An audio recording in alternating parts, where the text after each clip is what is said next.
Very good. Good morning, good afternoon, good evening, depending where you are. This is Danny. We do this session on a weekly basis or almost weekly basis, Friday, 11 a.m. Pacific time. And I try not to skip any of those sessions, but sometimes I do for one reason or another. Happy summer, everyone, and thank you for joining me on this wonderful morning, sunny morning, at least here in Southern California.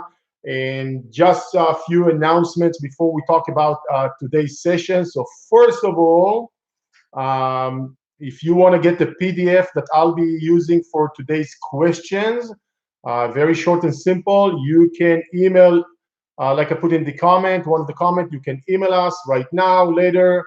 Just make sure you're emailing it not to me directly, but to Meet, which is MEET, like meeting, just meet at simplydoit.net, and just put the word PDF in the subject line. There's an autoresponder that will send you back the PDF in a Dropbox link setting. So you can just download it to your end if you're interested. You don't have to. And of course, we welcome you to do that now or later, whether you're listening on the live session or the recording. So just send an email with the word PDF in the subject line to meet at simplydoit.net. Another thing I want to mention is that we are recording this in three channels, which is Facebook Live right here, YouTube Live right here, and over here on our podcast. So you can consume this information on the podcast as well in English. However, if you rather consume information in a different language, I have one more podcast about real estate investment in Hebrew, and you can actually consume that as well. I don't have the other device that I'm using to record it, but I put the link where to find it in one of the comments if you're interested. I'm actually getting really good feedback, especially on the Hebrew one, so I really appreciate it. Your feedback is always welcome during this session.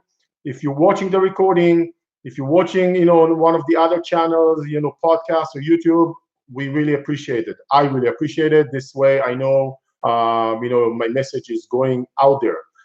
With that said, today I'm going to talk about questions I think you should be asking yourself before starting to invest, not after, not during, before. One of the reasons I decided to do this session, or maybe two reasons that I decided to do this session today, are the following. First of all, when I look at different podcasts, different Facebook groups and different forums that I kind of subscribing or joining or member, whatever you want to call it, I see a lot of people that with all this information that we have available are still saying, okay, where should I start? What should I start? How should I start, etc. And that always reminded me that a few years back, one of my marketing consultants requested that I do an analysis on the intake that we get from the people who want to invest with us. We have thousands of lines. And he said, I want you to do an exercise. I want you to go to your intake, which you've been collecting for so many years, and you have so much info there. And I want you to see what are the top 10 most asked questions by people who complete that intake form, which we did. And we found, we collected all those 10 questions, and it was really surprising because that was different than what I thought. The number one question that I had on the intake by far was, how do I get started? Which tells me that a lot of us are just a lot of us that want to get started, even with all the information available out there. I think maybe it's an overload or so much info. It's actually confusing or distracting or holding us back from deciding or from investing.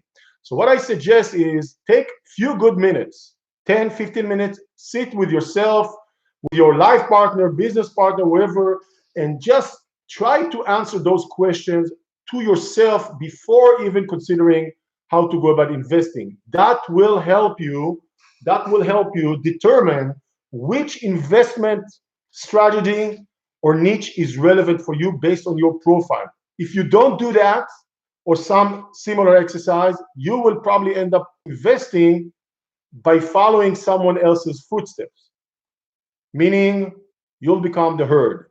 And there's nothing wrong with becoming the herd, except that it's maybe not the right thing for you to do. So just because your friend went and did some sort of investment or 2 or 3 somewhere, doesn't mean this is what you should be doing.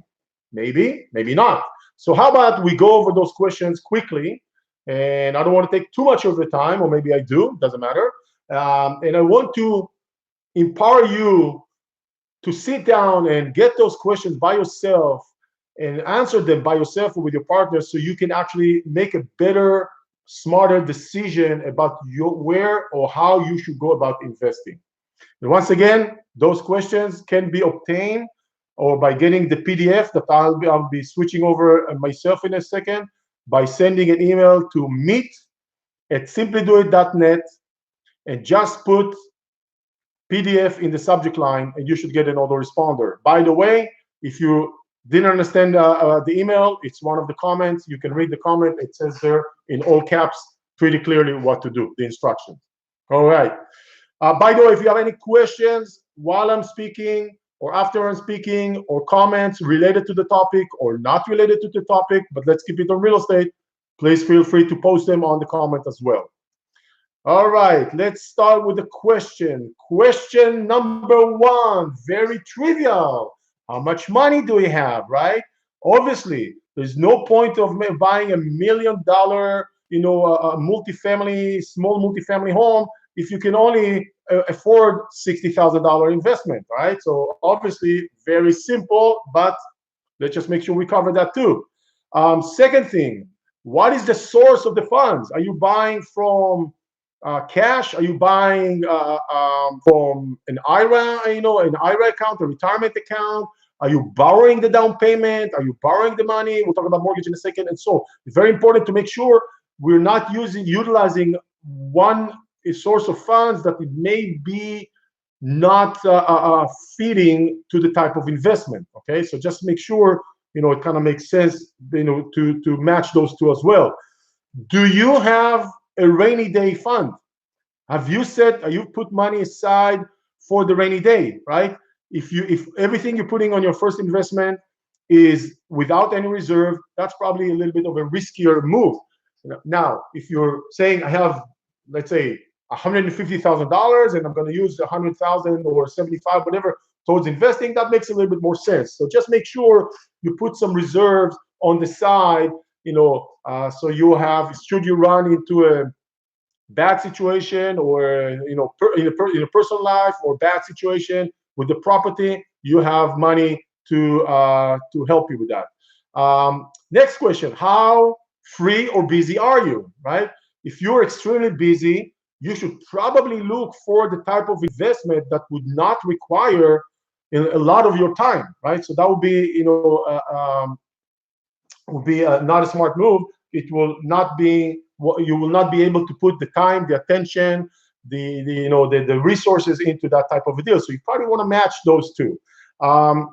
Your personality: are you someone who wants to be passive with the investment or more active with the investment? Right?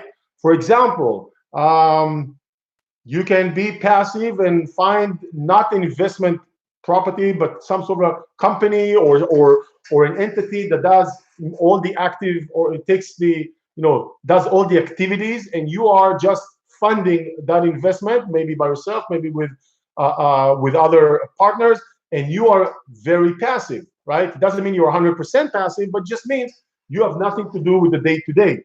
On the other hand, you maybe want to be more in control, and you want to flip houses, for example, and you want to manage your own rentals, without property management. It's all fine. The question is does this type of an investment fit your level of confidence, level of comfort zone, level of experience?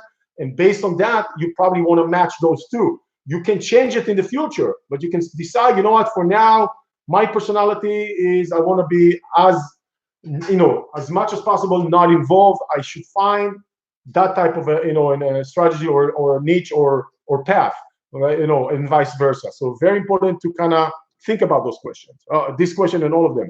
Can you get a mortgage, right? If you can, great. If you cannot, that's okay too. If you're not sure, don't tell yourself, I cannot get a mortgage. Go apply for a loan and see what the lender says. Don't guess. If you're not sure, no need to guess. Just go and apply. It's easy, doesn't cost anything, takes a little bit of an effort, not too much, and you get your answer. Maybe the answer is you can only afford a loan. You can only afford, if you fix those few things, then you will be able to, if you correct them on your profile, on your social security report, then you'll be able to qualify, right? So if you're not sure, don't say no, just go and check. Very easy. So look into that. Very important fundamental point.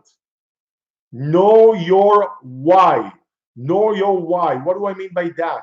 When you know why you're doing this, for your future, for your financial future, for your kids, grandkids, wealth, whatever the reason that drives you, the core reason you're doing this all together. Otherwise, why make all this effort and risk and noise and so on? You got to know the why. The reason you got to know the why is because when things will not go according to the plan, and they will not go according to the plan sooner or later, and they will discourage you. If you don't know why you're doing it, you'll be giving up.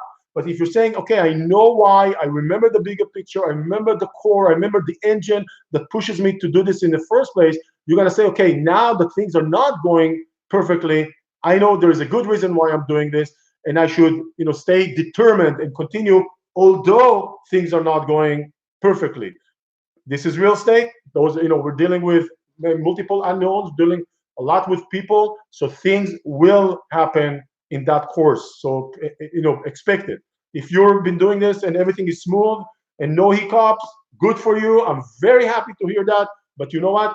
That's the exception, not the common thing. So keep that in mind. Be ready. Know the why. Very important. Moving on. I don't have a lot more questions to cover.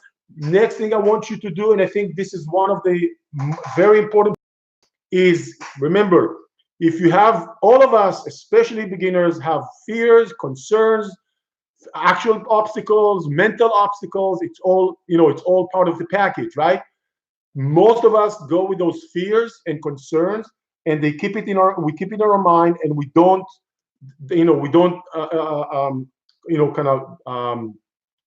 clearly define them. What I want you to do is this: take a paper, take a pen, and start writing. Yes, start writing like we used to do before the PCs. Take a pen and start writing. What is your fears?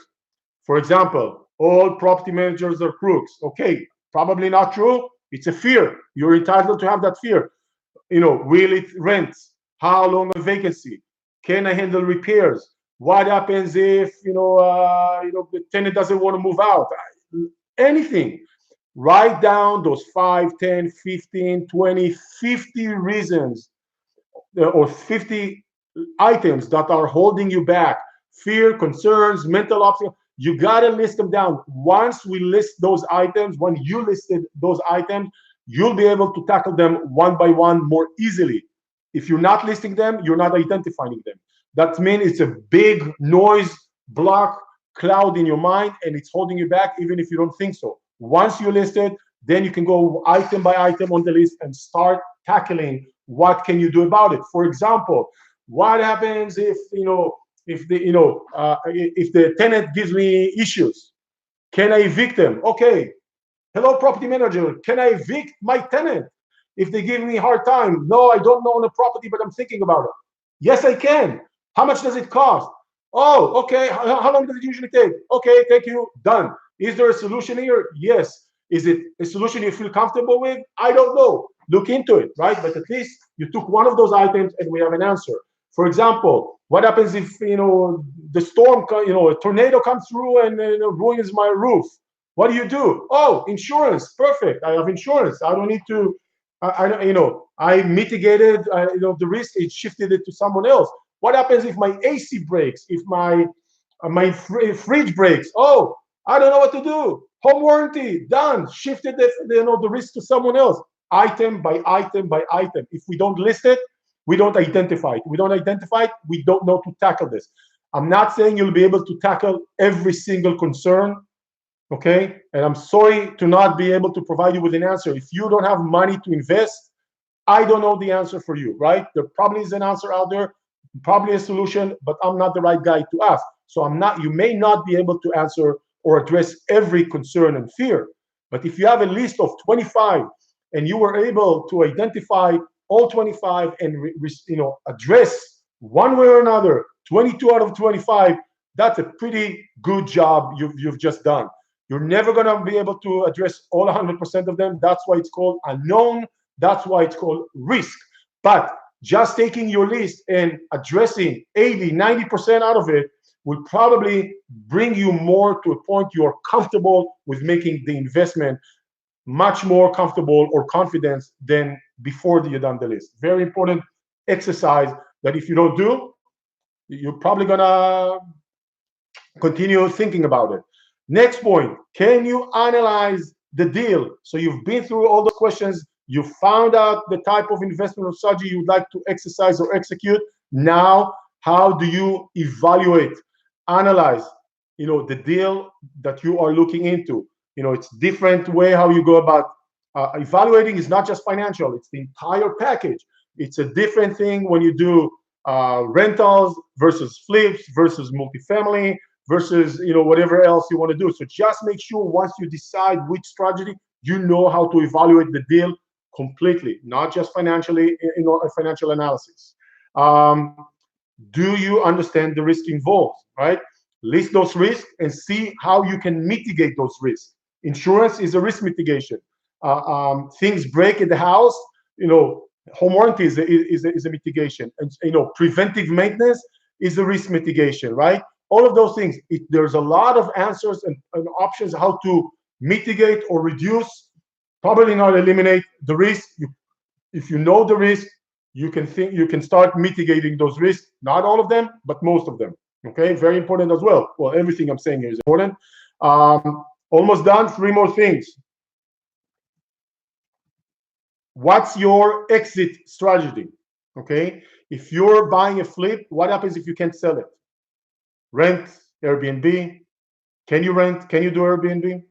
Can you do seller financing, etc.? Know at least explore the possibilities. If things don't go according to the plan, what can you do? What's your backup option? All right. So it's main exit strategy and backup strategies in case things don't go according to the plan. You guys, things will not go according to the plan sooner or later. Okay, so just be aware of that. Not doesn't mean it's a catastrophe. You just need to know what to do. I have a very important point, which is: are you a doer or a talker? Do you talk the talk or walk the walk?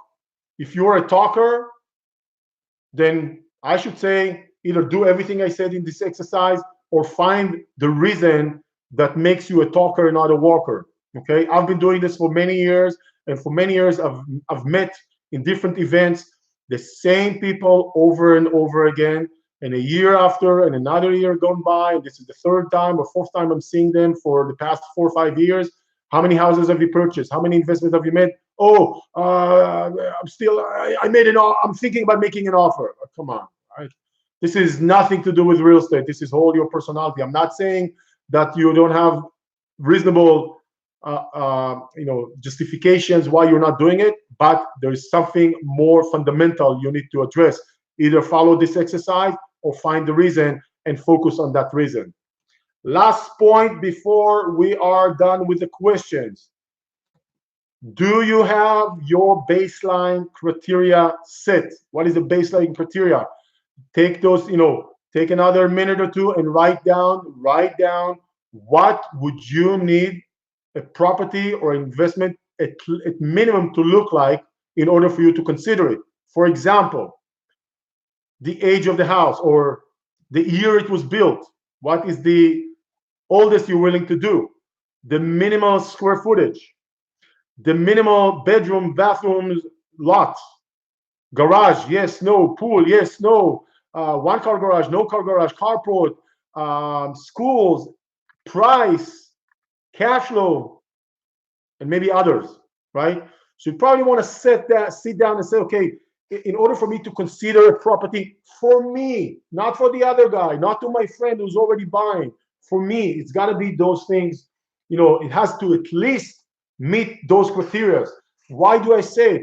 One, stay focused. When you get an opportunity that's coming to you and it's a 2-2 and not a 3-2, it doesn't mean, and your criteria is 3-2, there's already a small red flag. Doesn't mean it's a no, but here's your first red flag. Now let's say the same property is a 2-2, built in 1960, and it's 1,900 square feet. But your criteria is at least 1990, at least 1,200 square feet, and at least a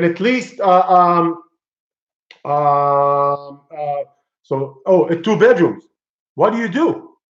Well, you probably want to say each one of those items or each or parameters are not critical, but combined they're not meeting my own criteria. Toss this one along. It doesn't mean it's a bad investment. It just means it's not fitting your criteria. This will help you to both stay focused and to quickly evaluate if a property meets your criteria, and if it doesn't, toss it. If it does, continue investigating, continue looking into. So very important that you do that. A lot of people are, how do you do it today? Photos, right? Or just the initial evaluation, right? It's like a cheat sheet. So very important thing to do. Well, I am done with all the points that I wanted to cover today. Quickly going through, just as a recap, the first one was how much funds do we have? What's the source of the funds? How busy? Oh, do you have a rainy day fund? How, are you free or busy? How free, busy are you? Do you want to be active or passively involved? Can you get a mortgage? Make sure you know the why, the reason you're doing this. List your concerns, list them. Can you evaluate? Can you analyze, the deal you're looking to do? Do you understand the risks? Do you have exit strategies as a backup? Are you a doer or a talker? And last one, set your investment criteria. That's everything that I wanted to cover for this session. Now, with that said, number one, any questions for me, feel free to put it in the comment. If you want to get the PDF that has all those questions, email meet@simplydoit.net and write PDF in the subject line. You'll get another responder. Hopefully it's working. Are there any questions? Comments? Doesn't have to be related to the topic of today. It could be other things related to real estate.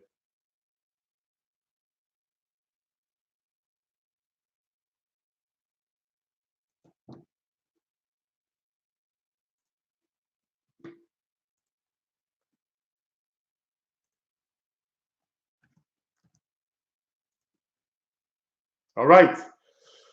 I see no questions are coming in, which is fine. I want to thank everyone for joining us on this Friday. I hope you have a great rest of your day and a great weekend, and we'll probably see you again next week in another session. Bye-bye, everyone. Shabbat shalom. Bye-bye.